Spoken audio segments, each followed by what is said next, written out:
Yo, what's going on, boys and girls? Man, doesn't it feel great to feel like this after a big, massive win? And it was a big, massive win. But I just want to talk about the Martinelli situation because that's what's been going on the forums today and in the chat rooms. And I've listened to various different forums as well. It seems that only fans that are not complaining about it and saying it was a red card are non-Arsenal fans, because obviously they know that we only have 18 players to take us through the rest of the season. It suits their narrative that we have less.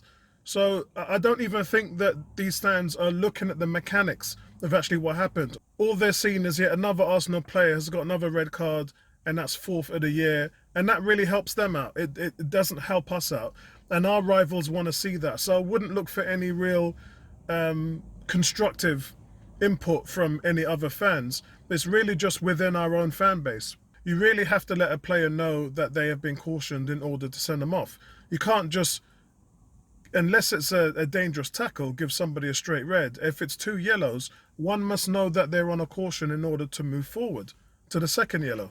So anyway, they can't really complain about it, and they can't challenge it because it's just the nature of the cards. So he's going to be missing against Brentford.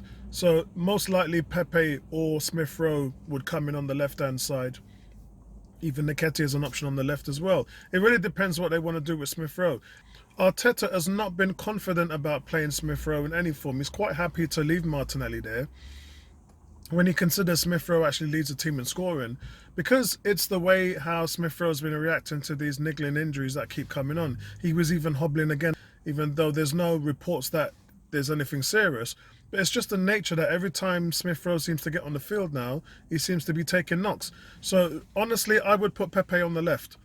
But I think we all know my thoughts about that, and that's what I would do against Brentford.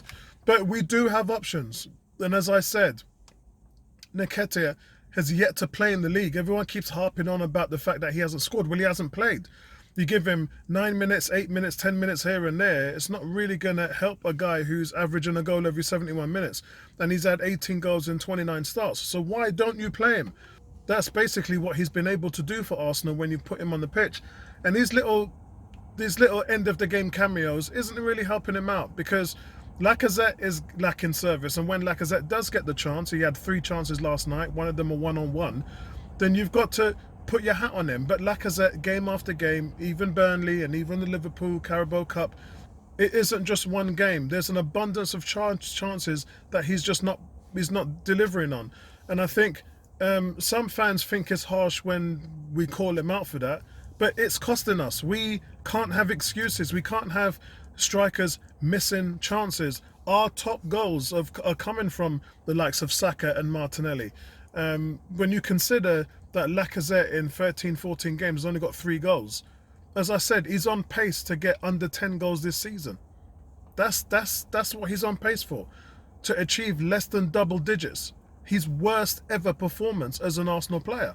So that's not really a good place to be. But anyway, we talk about the good stuff as well. Midfield dealt with what they needed to deal with yesterday after a little bit of a sloppy start. Cedric Soares, I gave him a decent grade last night because I didn't think he did anything wrong. And in fact, most of the issues was coming from Kieran Tierney. I see a lot of people giving Kieran Tierney a thumbs up saying he had a good game. He didn't have a good game. He was awful. But I think, on the other hand, Cedric Soares, he was a delight to see. And not just wasn't he a liability in defence, but he actually came forward and put in 2 or 3 really good crosses, which I think Lacazette should have done better on. So, you know, kudos. Look, when he stinks up the joint, he stinks up the joint. When he's played well, you've got to put your hand up and say a player's played really well. As speaking of players playing really well, you've got to talk about Rob Holding. Coming off the bench, under 20 minutes played, and having 9 clearances. And I think we talked about that before the game, that you have to take in context. Fans complain about Holding, they complain about Elneny, they complain about Nketiah, they complain about all these sort of bit part players who are part of the squad. And what you have to understand, fans, is that this is what makes a squad. This is what makes a team better. When you have people like that coming off the bench who can give you performances, nobody's asking for them to start, although in the case of Nketiah, I disagree. But in the case of these other players that most of these fans want out the club, You actually need them in the club, because when you come into certain situations where you're going to need, and this is why having a Saliba is very important, because a Saliba can sort of add to that. If you go with 4 centre backs with a Rob Holding, a Ben White, a Gabriel, and a Saliba, then you're set, because you have 4 good centre backs. And I think in terms of where we are with Saliba, we want to see him come in and do well this summer. I know Saliba had a disaster against Nice on the weekend where they got thrashed, and I think he got a rating of 2 out of 10. But, you know, sometimes people have bad games, and just like Turney.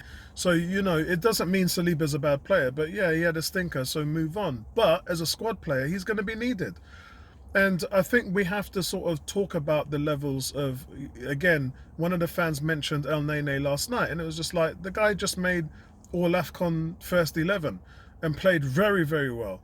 And also, when he's had the chance to come in previously this season before, he's looked decent. So I know some fans are upset because Nas have gone, but Nas don't want to be here. And El Nene's here, so you've got to make use of the players that you've got in your squad right now. But let's talk about the fallout of this. The fallout is that Arsenal are in 5th place. They're a point behind West Ham. If they win their 2 games in hand, they are 2 points behind Chelsea. That's how tight it is. And we don't have anything other than the league to think about. 16 games left, all in the league, no distractions. And so Arsenal's got tunnel vision on that spot, on that 4th or 6th spot. Because remember, we're just trying to get back into Europe. If we get top 4, that would be amazing. If we get top 6, that will be good. And at the moment, last night's game against a direct rival for 6th place, because that's where Wolves were heading. Wolves were coming off the back of 4 wins on the trot, including that win at Man United. They have the 2nd best defence in the league. They had 16 goals let in until last night. Now they got 17, which is still 2nd best defence. And they're sort of an anomaly of Brighton. Brighton, very good setup, midfield, defence, can't score goals. Wolves got Jimenez back and definitely had some chances last night, but no real clear-cut chances. And that's because Arsenal's defence is the 5th best in the league. So you've got to give credit to where credit's due. Arsenal, you know, last 7 games, 3 goals let in and 2 of them were penalties. You know, you've got to give Arsenal's respect for what they're doing at the back end. And this was one of my big main challenges for the team, because last season Arsenal had the 3rd best defence, but that was under the guidance of David Luiz. And then so when you start in this 23-year-old, 22-year-old players, and then you bring in Tomiyasu, who's a new player, when you start to build the new foundation, the concern is, can we achieve that again? You know, this was the 3rd best defence in Arsenal. Can you get to that level? And being the 5th best defence, I think we can say that these guys are adapting really well. And you've got to give Arteta kudos for that, because the training that's been done and the film work and everything else is really reflected on the field. What's not reflected on the field is the red cards. And Arteta made a statement on the weekend where he said, I've tried everything. I've worked with these guys to try and cut down, and it doesn't seem to be working. And at some point, you can't blame the boss, because it's the players on the pitch that are making the mistakes. But the boss is trying to reiterate over and over again, we can't be making these silly mistakes. And I know that the team's young, but at some point, you've got to be pointing their heads to, look, this is what you can't do. Because the repercussions of this is that you're leaving 10 men on the field to try and get a result. And that is something that we can't have moving forward. So you have to let these young players understand that the cause and effect of all of these red cards are that you're going to be costing the team a result. And while it didn't last night, it's just ridiculous that we've got 4 red cards, more red cards than goals this season. And I mean, like, who has ever had that stat? Nobody has had that stat. But I must also bring up again, which I viewed in the chat rooms and the forums, is that fans are starting to get really frustrated with other Arsenal fans that are just not enjoying these wins. You know, when we come out of a game where we've won away from home against the rival, and it's almost like you're not even enjoying, you're not giving yourself the chance to enjoy that feeling of winning, because you're still trying to critique and pinpoint things that are wrong in the team. And I think I'm starting to see that that's frustrating a lot of fans. You won't get that from me. I'm always going to enjoy and revel in victories, especially when it comes against good teams. But I get the feeling, and some of the fan base are starting to get irked by some fans that are always trying to look at negatives with Arsenal, whether we win, lose, or draw. It's almost like they can't take the time to enjoy a victory. And that's starting to get to a lot of fans now. And all I can say to you guys out there is don't worry too much about that. But if they don't want to enjoy the success moving forward, that's not really on you. Your job as a fan, and you have to take this on the chin, is to enjoy and shout out your boys, yeah, and give credit and kudos to these players. Last night they were gladiators. They were absolute gladiators. They really were. I mean, the level of commitment and fight that they had to do to get us over the line was amazing. And you all heard me on the stream shouting every single one of them out. So look, just stay with it. You know, not every fan is the same, and you got to give a fan their right to critique and their right to give their opinion. You know, everybody deserves that. But at the same time, I do hear you, and I am listening to all of you guys, and I do feel your frustration sometimes. I do get it. But moving on, guys, we've got Brentford up, and then we've got Wolves next. 2 games that are at home, and they are winnable games. Yeah, they're not like last night. I was going into that game saying I don't think like that game was winnable, and they proved me wrong. They proved a lot of people wrong, because I was just hoping to come out there with a draw. Now, if we can win these 2 games, we're really going to start to put pressure on the other teams around us, because West Ham and United, we have got the games in hand on them. Spurs, even though Spurs have a game in hand, if they win those, they're still not going to be level on goal difference with us. You know, we still have a superior goal difference than Spurs do, and we still have to go to their place and play them. And that, for me, that's going to be the match that is going to really put the nail in the coffin on Spurs season. If we go to Spurs and beat them at their place, then that is it for them. Yeah, it's advantage Arsenal. At the moment, it's still advantage Arsenal because of, you know, Spurs lost the other night against Southampton. So it's still the advantage to us.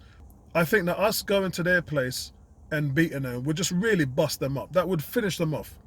Yeah, that would just annihilate them. But we have to wait and see, because look, they got Man City up next. They got to play Wolves next as well. So we have to see how they go. I don't think that they're going to do well in those 2 games. Maybe they might have a good result against Wolves, but then they got Man City to play, and no one's getting a good result against Man City. So it is what it is, guys. But I just want to say thank you guys for participating in the stream last night, and lift your heads up high. Your team delivered, man. Your team delivered big time.